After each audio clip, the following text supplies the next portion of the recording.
Welcome to today's presentation for National Cybersecurity Awareness Month. I'm Tom Siu, the Chief Information Security Officer for Case Western Reserve University.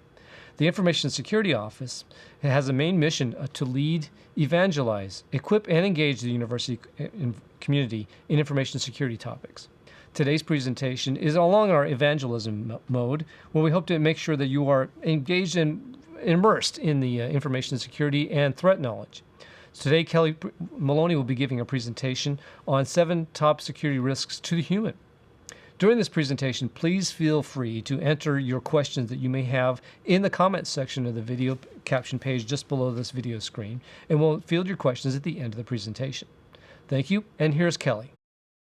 Hi, my name is Kelly Maloney. I graduated from Crew in 2011 with a major in cognitive science, and now I work for the Crew ITS Information Security Office.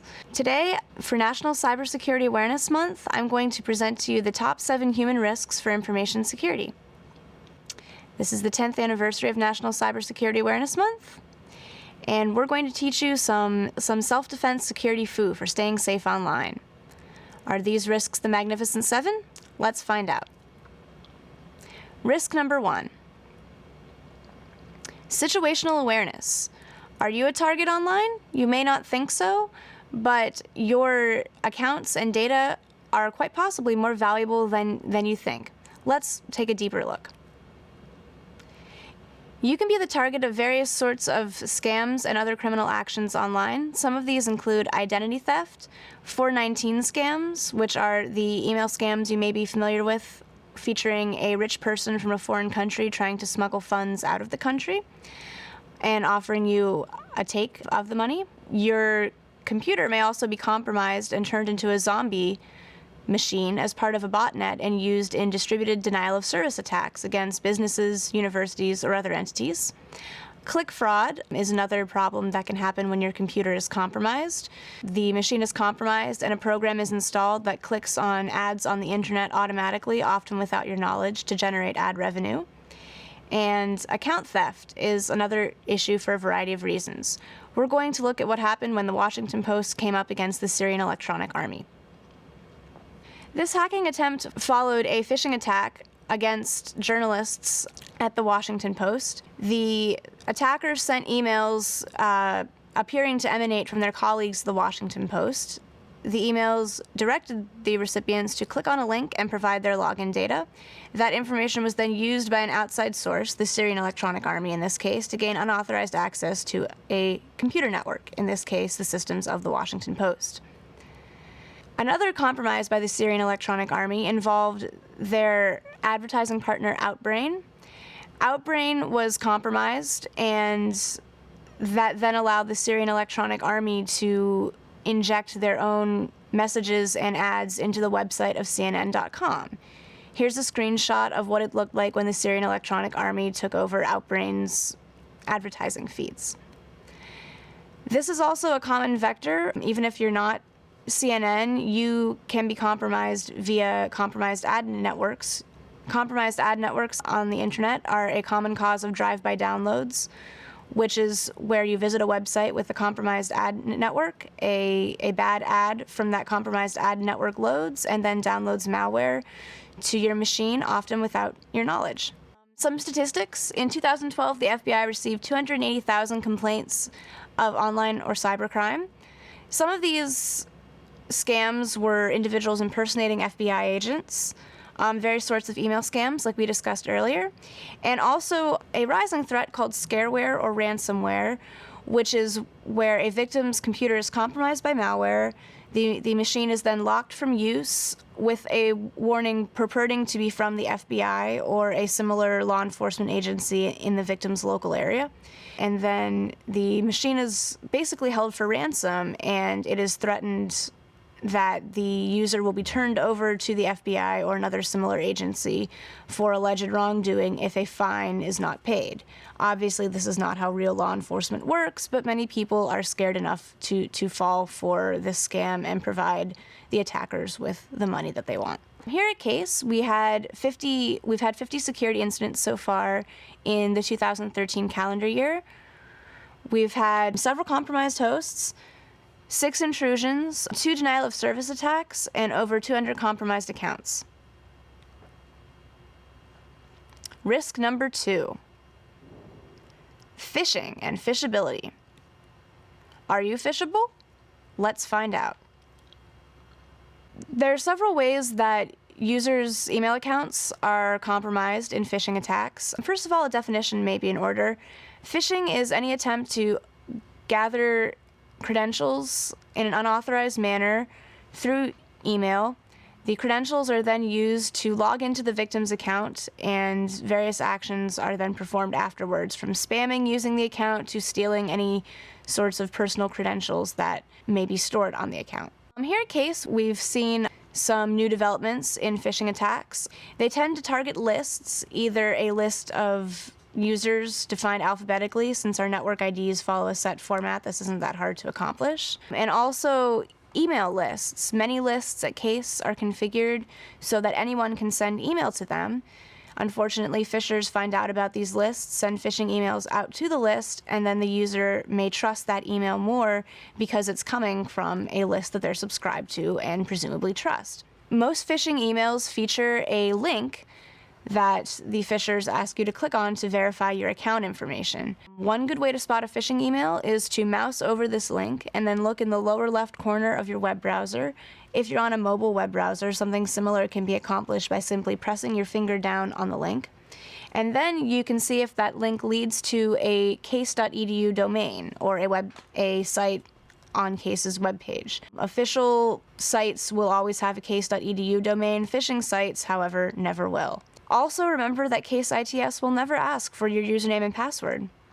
And finally, the from address of an email is a lot easier to spoof than most people think. So even if the email appears to come from a trusted source, such as a friend or help@case.edu, you should still be wary. So here we have what looks like the typical Case single sign-on page. Nothing's wrong here, right? You can just go in and enter your password and everything will be fine. Not so, because if you look at the URL of this alleged single sign-on page, it's actually hosted on the website of an Australian sports bar that was presumably compromised and used in a phishing attack. So you should not enter your email and password into the website of an Australian sports bar.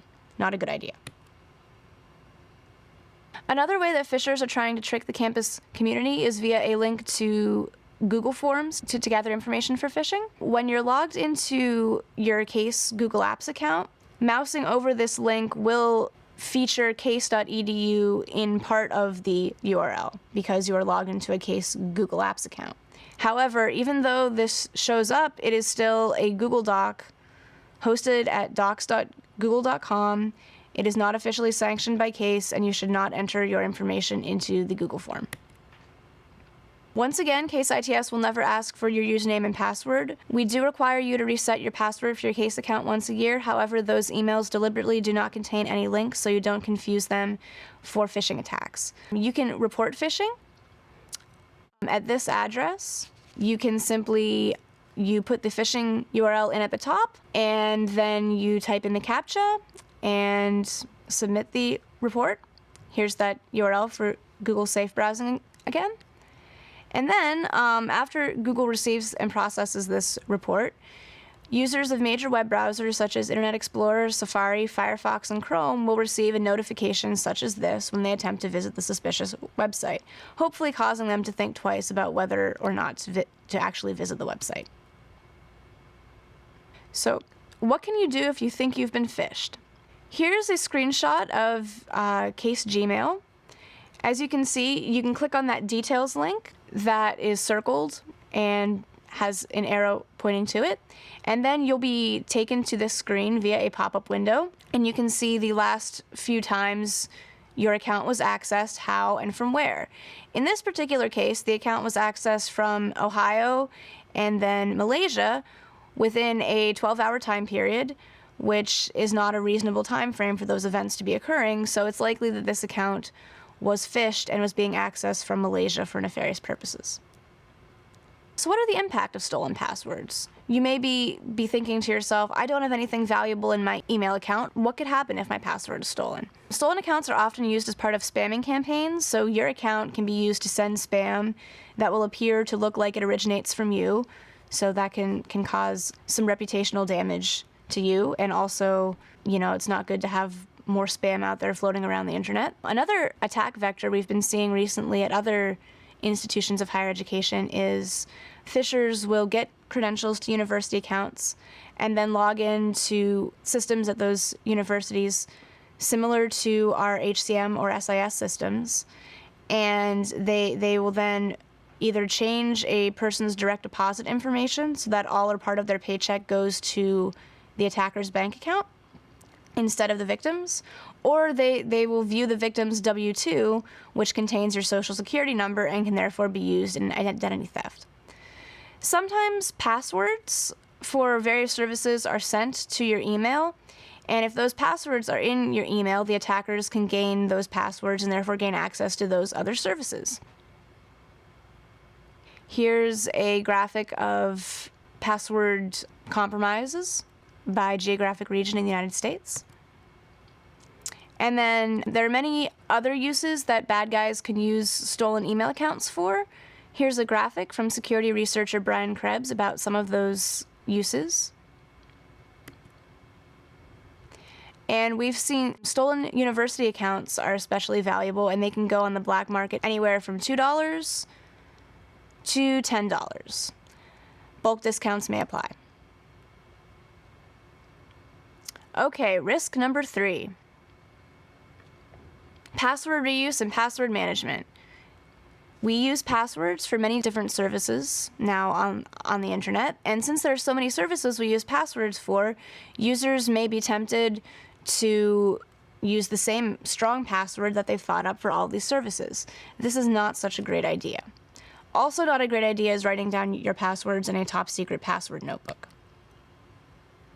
Pastebin is a website where individuals can upload text files, just text files, any sort of text file, and it's a popular place for individuals who steal databases of passwords to upload the usernames and passwords that they find from their various compromises, just as a text file. And because many individuals use the same username and password for various services, such as perhaps using their case email and password for other services, when one of these services gets compromised and their user data gets posted to a site like Pastebin, the attackers can then have credentials that they can try on other services in addition to just the compromised one, including perhaps case single sign-on.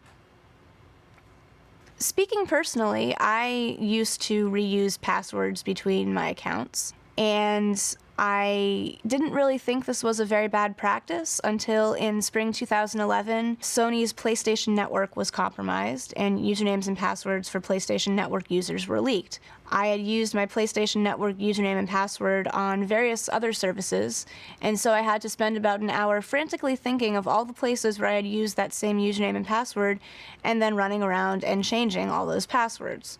It was not a fun time, and I don't recommend that you try it at home.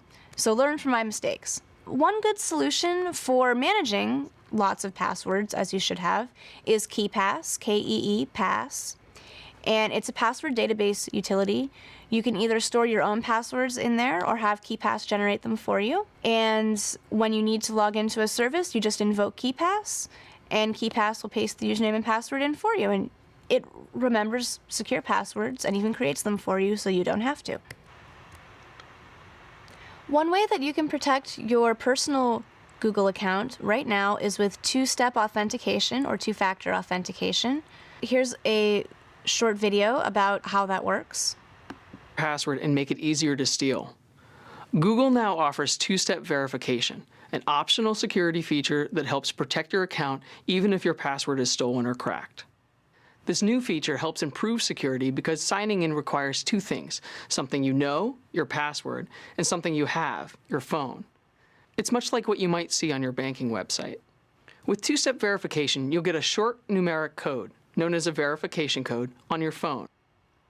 This is also available for other services you may use, such as Yahoo Mail, and Crew will be rolling out two-factor authentication for case accounts in the near future. So utilizing the technology on your personal Google account can be a good way to train yourself for when it will be on your case account.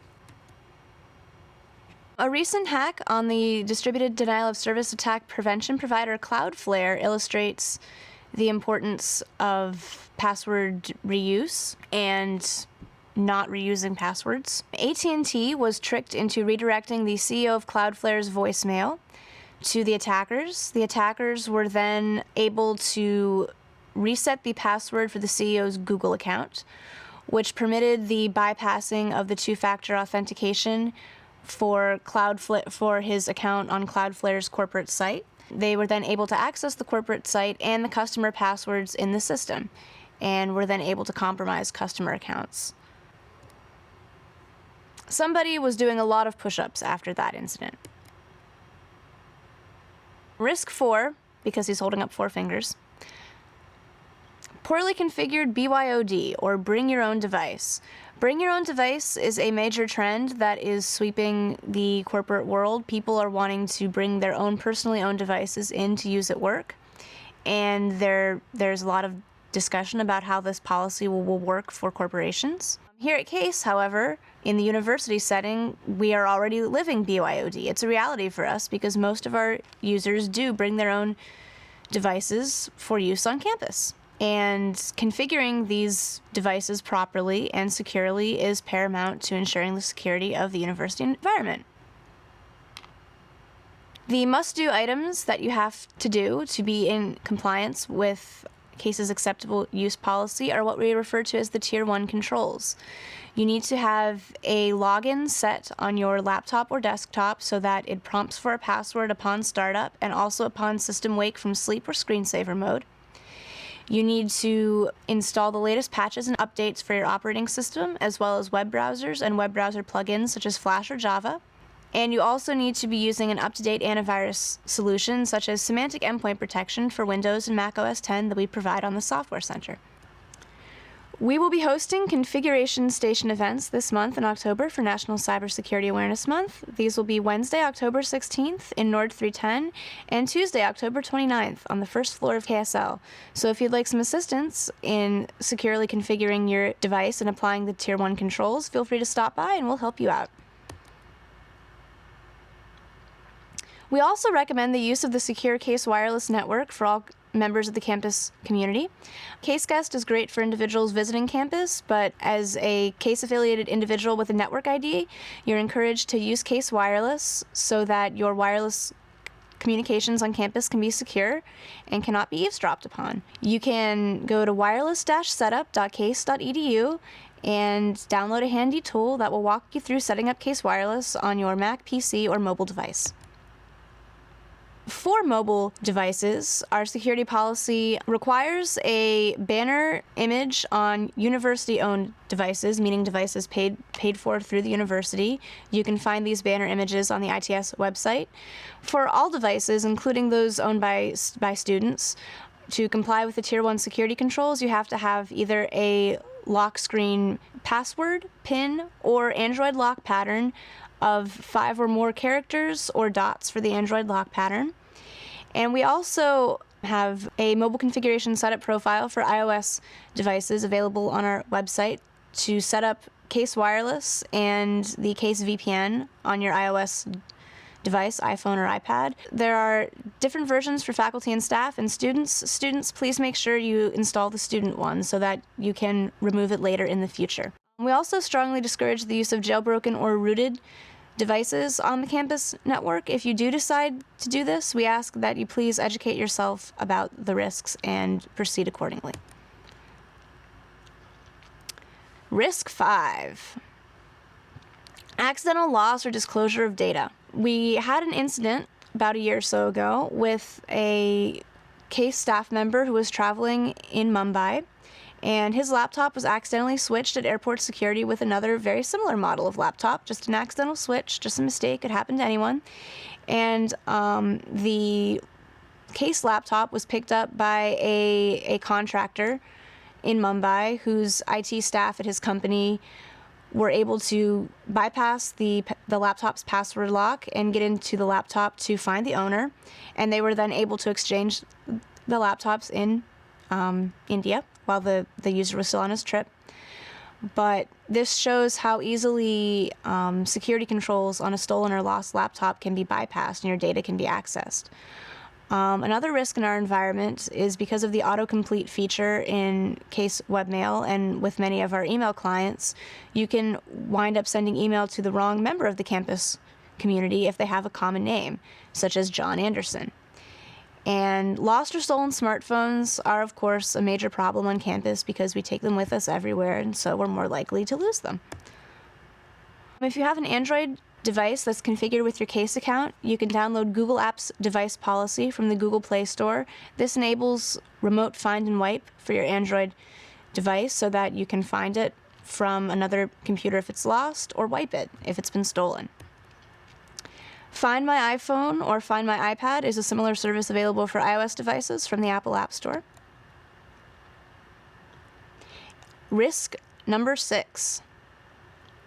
Data leakage via social networking.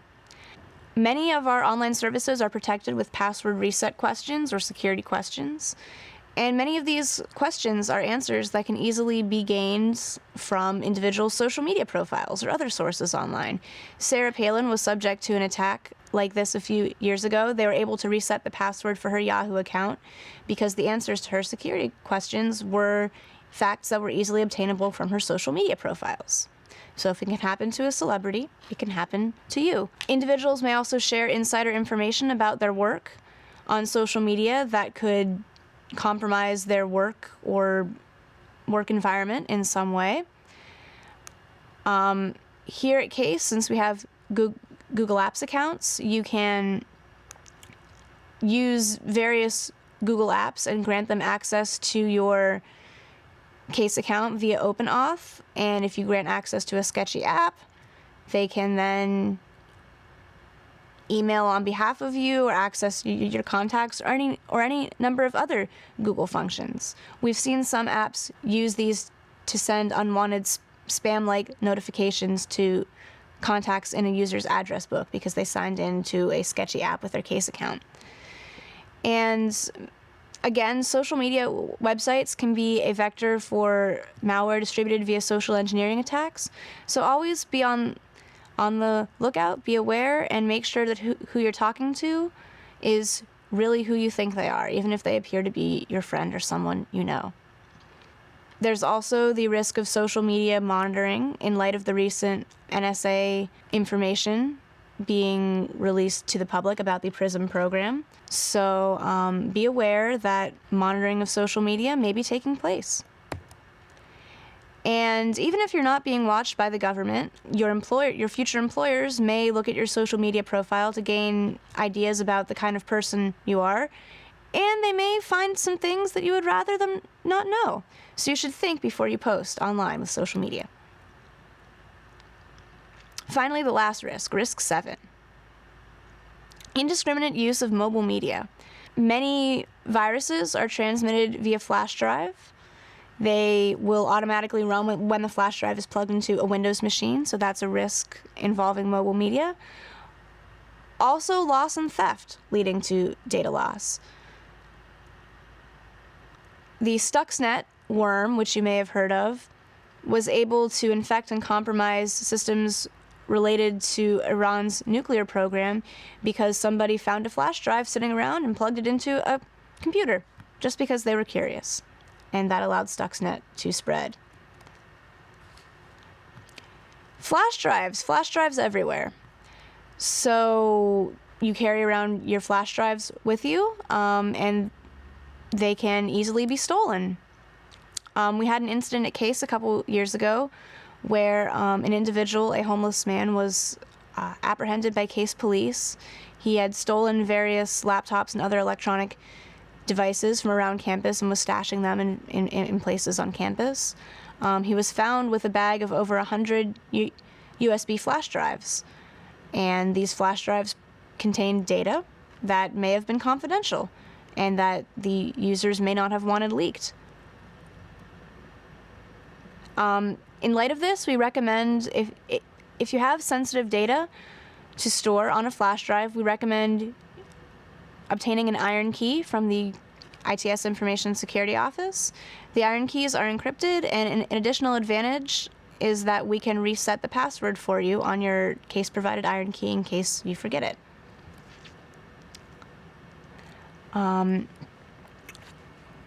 Last year, Case Police recovered several stolen items that were stolen from campus offices by a security guard who was contracted to work a case.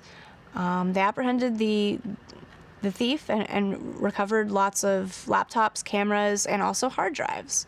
One of these items was a recovered 2 terabyte hard drive that we could not find the owner of. We were able to undelete some of the data on the drive because the thief had formatted it, and we were able to find personally identifiable information of a user, like resume, CV, photos, documents. But this user was not a member of the campus community and in fact had never been to Cleveland. How did this happen? Well, it turns out that this researcher worked at Yale and had previously worked with a researcher at Crew who had some of their data on the hard drive that was then stolen by the thief. So this individual, who was never even affiliated with Case, had a potential data leakage due to a theft on our campus. So that's something to be aware of. You never really know where your data is going to end up. So a $120 hard drive ended up containing data involving research that was probably worth more than $120. So just a summary of the 7 human risks in information security. Situational awareness, remember you are the target. Phishability, avoid phishing attacks and report them when you encounter them. Password reuse, even though it's difficult, you should use a different password for every service that you use online because the results can not be in your favor. Configure your devices with proper security settings, especially in the university environment. Protect your devices against loss and theft. Make sure that you don't leak inappropriate data via social media, and make sure that you are careful in your use of mobile media such as flash drives and portable hard drives. So you don't need to spend 7 years learning about these security risks. You just need to take some time and work on them and think about them, prepare for them, and then eventually you will end up in utopia. So hopefully we've taught you some security foo today, and this will enable you to further protect yourself online.